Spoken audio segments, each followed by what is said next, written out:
Let's jump into it. Today we're going to be talking about going from a freelancer, basically a glorified job, to a business owner, an agency where you actually have employees. First of all, let me introduce myself. My name is Jack Christensen, and I did exactly this. I went from a freelance web developer, person that did some branding, I created some logos, created some websites like that. Just started on Upwork doing freelancing, now to having an agency with over 26 employees, and we're currently scaling much past that. By March of 2023 here, we should be at around $250,000, $300,000 a month. So that's who I am. By the way, guys, Happy New Year. It's 2023, the first day of 2023, January 1st. So Happy New Year. But let's get back to work and let's crush 2023.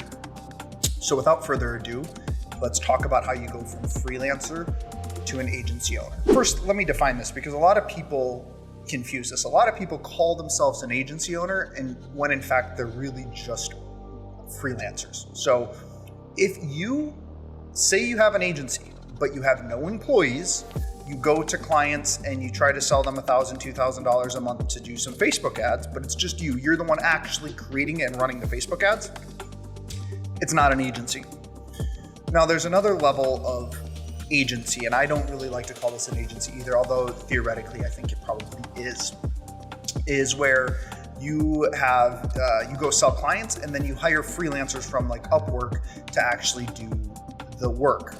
But that's not what we're talking about. I think that model is not super scalable. I think it can get you maybe a little ways, but I'm trying to grow this business to $50 to $100 million a year, and hiring freelancers like that is not going to get you to that level. And so what I'm referring to as an agency is you have full-time W-2 employees.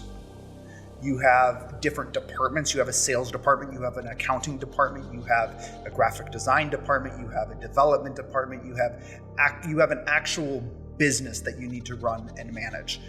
So that's the type of agency I'm going to be talking about, going from freelancer to hiring your first few employees to, as far as I can talk about is I have 26 employees and I can talk about the departments I have.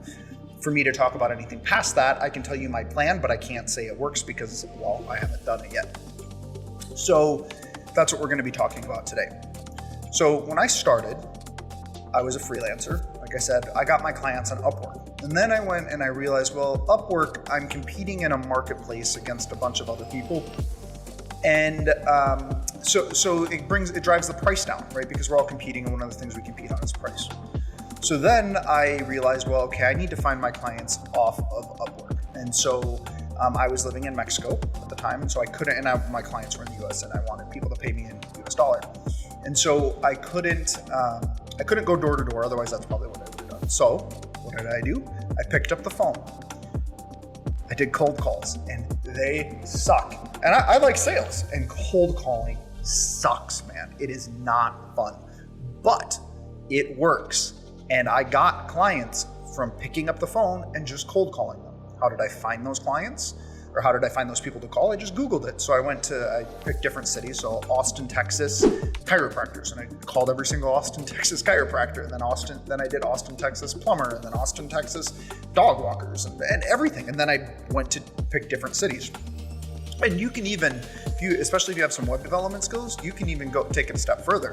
You can create landing pages for each of those cities and each of those industries. So once I got more into cold calling, if I was going to target Austin, Texas chiropractors, I would create a landing page for myself and say Austin, Texas web design. So then when I called them, I would tell them my goal when I called them was just to send them an email. And then in the email, I put the link to that website that I created for, or that landing page I created for that specific industry and city. And so once you start thinking of sales like that, what will happen is hopefully what you need to have happen is you will get an abundance of work.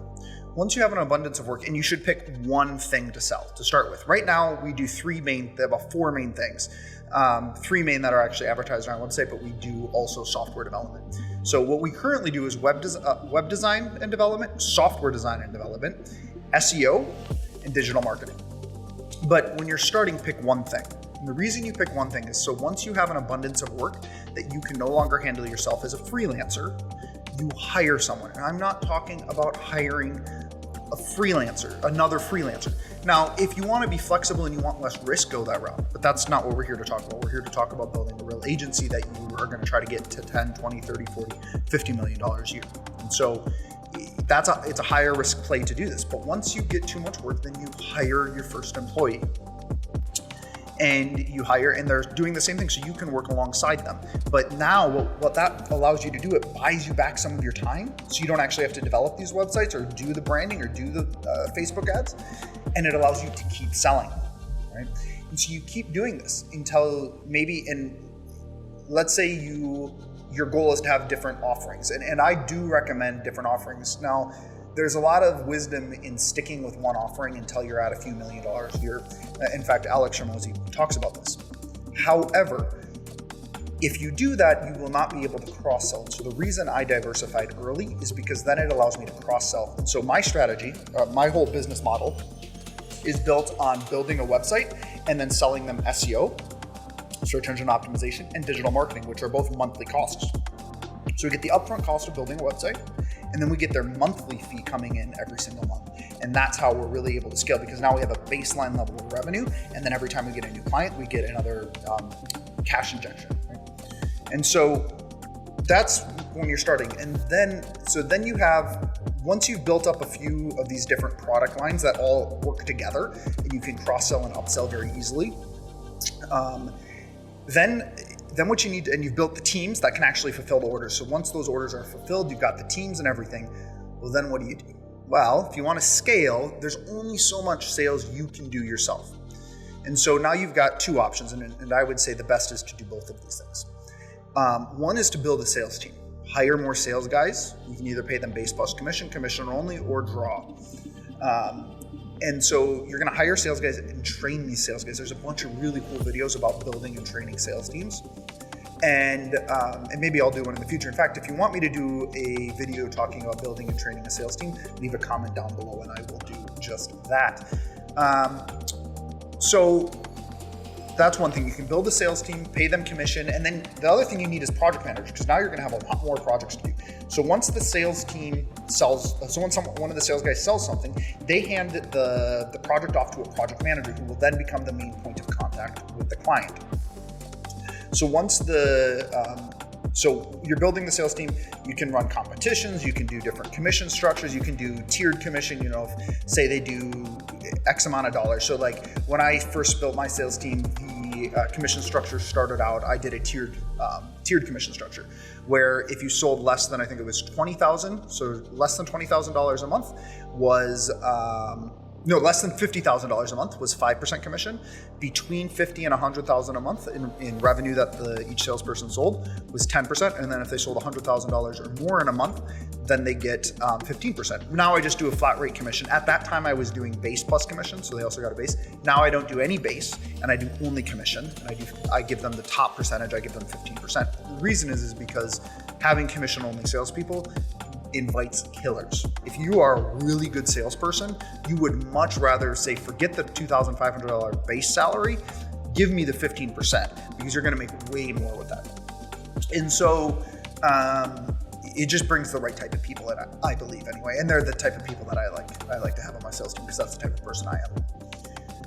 And so that's one way to bring in more sales. The other way is through marketing and branding your own business. And so running your own ad campaigns, building in, funnel wizards and all. There's a whole bunch of other stuff you can do to bring in warm leads, right?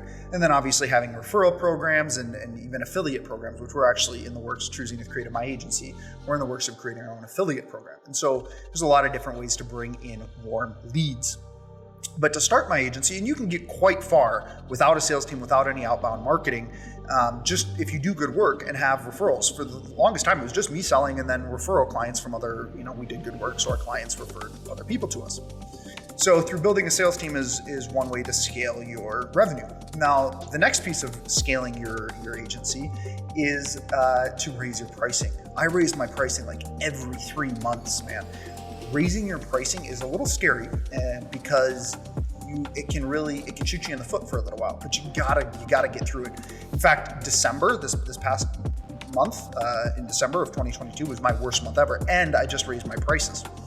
And so it's really tough to tell. Right now, I'm thinking about that. I think in my head, like my emotional response is to lower my pricing again.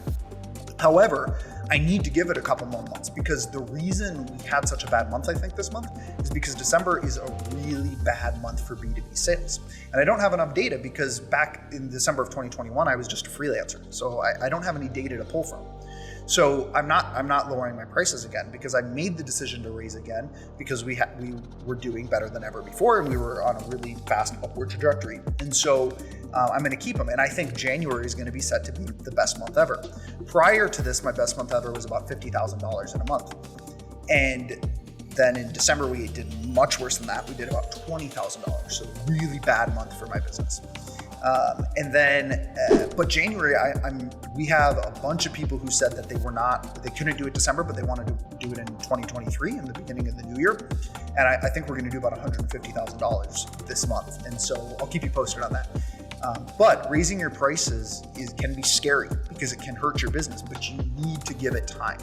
And raising your prices is a great way to increase two things: revenue and also profit.